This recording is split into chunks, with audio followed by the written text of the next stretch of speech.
The operation was called Blue Freedom, जहाँ पे 8 people with disabilities had the opportunity to summit Kumar Post, which is approximate an altitude of 16,000 feet. I'm totally visually impaired. I can't see anything.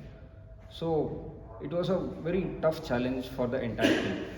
The operation was organized by Indian Army and Justice Ministry. तो army के तरफ से हमें बहुत support मिला था. In fact Kumar post में survival ही ज़्यादा मुश्किल है. मतलब it shows the courage that the people of Indian Army have, not just with trained soldiers but with people like me also, those who find it very hard to manage in such circumstances. तो हम commandos के साथ गए थे. It was a very unique experience. So वहाँ से आने के बाद things about disability and people with disabilities had a big change पूरे इंडिया में. धीरे धीरे लोगों को रिकग्नाइज करने का मतलब चांस मिला है. We started getting opportunities. In fact 2021-22 में आर्मी के तरफ से I was part of the army paralympic node जो पुणे में है. वहाँ पे डिसेबल सोल्जर्स का स्पोर्ट्स ट्रेनिंग होता है. सो वहाँ पे पहली बार मैंने ट्रेनिंग शुरू की स्विमिंग के लिए. और in 2022 I have 4 national medals including 1 national record in swimming. So उसके बाद धीरे धीरे और मौका मिला. आर्मी की तरफ से काफ़ी सपोर्ट मिला था to get into a new sport which is shooting. Shooting इससे पहले इंडिया में विजन इम्पेयर्ड लोगों ने कभी पार्टिसिपेट नहीं किया बिकॉज उसके लिए स्पेशल इक्विपमेंट चाहिए थी, फेडरेशन का सपोर्ट चाहिए था. तो जैसे आर्मी की तरफ से ये प्रोजेक्ट किया गया था तो ये कंपटीशन भी इंट्रोड्यूस हुआ था. और लास्ट ईयर नवंबर 2023 में उसमें भी मैंने गोल्ड मेडल लिया है.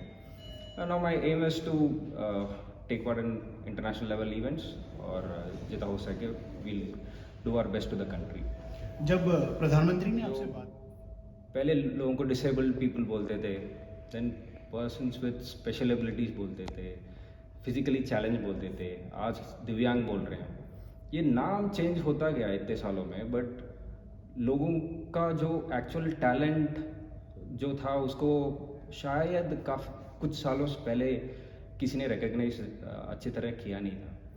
इनफैक्ट अभी जो सीन है लास्ट फ्यू इयर्स जब से ये दिव्यांग करके बुलाए जा रहे हैं, मैं ये देख रहा हूँ कि हर एस्पेक्ट पे हर डोमेन में persons with disabilities are respected. उनको अपॉर्चुनिटीज़ मिल रहा है काम करने का और हर चीज़ में मतलब एक्सेल करने का भी अपॉर्चुनिटीज़ मिल रहा है. ये सिर्फ नाम के तौर पे नहीं है बट ऑन ग्राउंड भी मैं देख रहा हूँ. तो जब देश का जो सुप्रीम लीडर है, when the prime minister speaks of a person who has a disability, उनको मतलब जो मौका मिल रहा है और उनका जो छोटे छोटे अचीवमेंट को पूरे देश को वो बता रहे हैं, it's a matter of pride for him also, for us also, for the entire nation. And जब पूरे देश को पता चलता है कि the supreme leader is interested in growth of these people also, तब हमें भी अच्छा लगता है. हमें भी ऐसे लगता है कि चलो अभी तो हम और मेहनत कर सकते हैं बिंदास. और हमें मतलब मौके के लिए वेट करने की ज़रूरत नहीं पड़ेगी. वो गवर्नमेंट देख लेगा. हम अपना बस मेहनत करें और देश को आगे ले जाने की पूरा कोशिश करेंगे. सो जब सियाचिन ग्लेशियर हुआ था तो मुझे ऐसे लगा कि ऐसे कोई चीज़ पता नहीं अभी होगा या नहीं होगा. बट उसके बाद जितने अच्छे अच्छे अपॉर्चुनिटीज़ मिले स्पोर्ट्स वगैरह में या एडवेंचर में, सो उससे मतलब I am getting excited to participate in more events. I mean, I'm getting motivated to get more people on board. So it's a huge synergy driver. और जब प्रधानमंत्री ने 17-18 साल के उम्र में मैं जब कॉलेज ज्वाइन किया था, तब मैं कॉलेज का एनसीसी कैडेट था.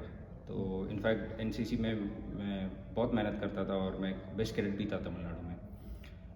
रिपब्लिक डे परेड में आने का मतलब that was the ambition of every NCC cadet.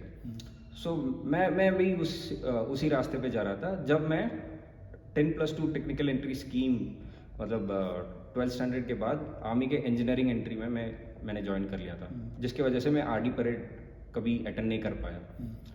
उसके बाद फौज में ऑफिसर बना और इंजरी के बाद तो वो मतलब RD parade remained a dream. Now suddenly जब ऐसे एक मौका मिला और as a special guest 75th republic day parade में जब मुझे बुलाया गया, it's a special occasion for me and it I there can not be a more happy moment for me. जब प्रधानमंत्री Prime Minister, in my opinion, speaks for the people. एक 70+ year का एक लीडर इतने सारे देशों में जाके हमारे एक्सटर्नल अफेयर्स को सुधार रहे हैं। हमारे डिफेंस का जो भी पॉलिसीज़ है जिसमें इतने अच्छे रिफॉर्म्स आए हैं, the way we are tackling with anti social anti terrorist activities, ये सब देख के ऐसा लगता है कि जो मेहनत जो आर्म्ड फोर्सेस कर रहे हैं, भले वो ट्रेनिंग में हो या ऑपरेशंस में हो, उसमें पूरा सपोर्ट है गवर्नमेंट का। और most important thing, there is a synergy जो supreme top brass of the government and armed forces, जो जवान तक सबका मतलब इंटेंशन और मेहनत एक ही डायरेक्शन पे है। So I am very happy कि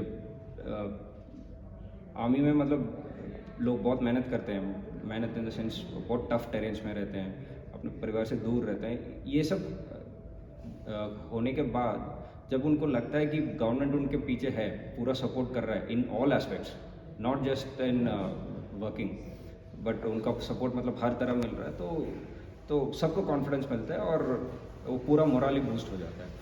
जब मतलब इंफॉर्मेशन ब्रॉडकास्टिंग डिपार्टमेंट से कि आपको मतलब रिपब्लिक डे परेड के लिए इनवाइट किया गया, तो क्या आप नाम, अपना आधार कार्ड वगैरह के डिटेल्स दे दीजिए करके। पहले मुझे लगा कि कुछ प्रैंक कॉल होगा या कुछ स्पैम होगा, तो इसलिए शुरुआत में मैं थोड़ा हेसिटेट कर रहा था। देन आई सेड आप थ्रू प्रॉपर चैनल आइए, so then we'll decide upon it. So last moment तक मैं यही सोच रहा था कि ये ऐसे कुछ फेक कॉल होगा, but eventually the proper invitation came from official sources और आर्मी ने भी क्लियरेंस दिया है। So I am really happy. Shooting में बहुत सारे इवेंट्स हैं, जैसे राइफल इवेंट्स है, पिस्टल इवेंट्स है, ट्रैप शूटिंग है। इसमें से पैरा एथलीट्स मतलब पैरा सिंस डिसेबल्ड पर्सनस का जो इवेंट्स है उसमें भी ये सब है, rifle, pistol, trap shooting etcetera. So visual impaired के लिए there is just one event which is 10 metre air rifle. So इसमें दो इवेंट्स है, एक प्रोन पोजिशन और एक स्टैंडिंग पोजिशन। सो जो टारगेट और राइफल हम यूज़ करते हैं वो नॉर्मल शूटर्स की तरह ही यूज़ करते हैं। बस एक एडिशन है जिसमें एक इंफ्रारेड सेंसर टारगेट के ऊपर रहता है और राइफल के ऊपर भी रहता है, और जो राइफल के ऊपर वाला इक्विपमेंट है उसमें ऑडियो एमिट होता है।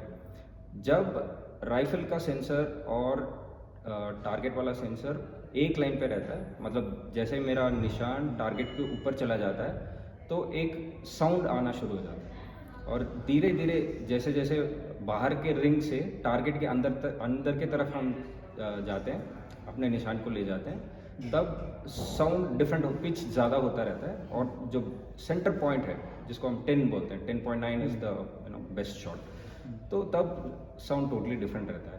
तो we have to concentrate as a VI shooter. मेरा एम को मैंने 10 पे रख के, ज़्यादा देर 10 पे रख के आई हैव टू शूट। इसकी ट्रेनिंग और प्रैक्टिस